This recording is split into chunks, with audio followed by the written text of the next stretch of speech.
केंद्र शासनानं 18 जुलै 2025 रोजी एक अधिसूचना जारी केलेली आहे। त्या अधिसूचनेच्या माध्यमातून या देशातल्या प्रत्येक ट्रॅक्टर ट्रॉली मालकाने GPS प्रणाली स्वतःवर बसवावी, स्वतःच्या ट्रॅक्टरवर।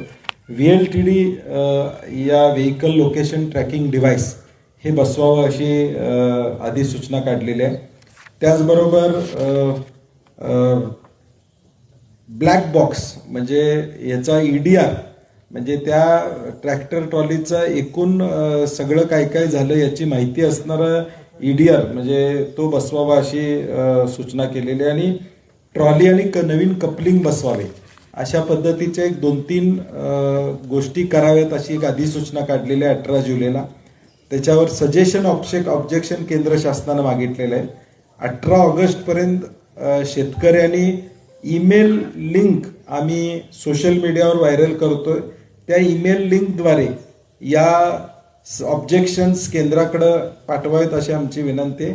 आणि केंद्राला देखील विनंती आहे की हा गरज नसलेला कायदा लागू करू नये। त्यांनी सजेशन ऑब्जेक्शन मागितलेलं आहे, त्याला शेतकरी म्हणून आमचं ऑब्जेक्शन आहे।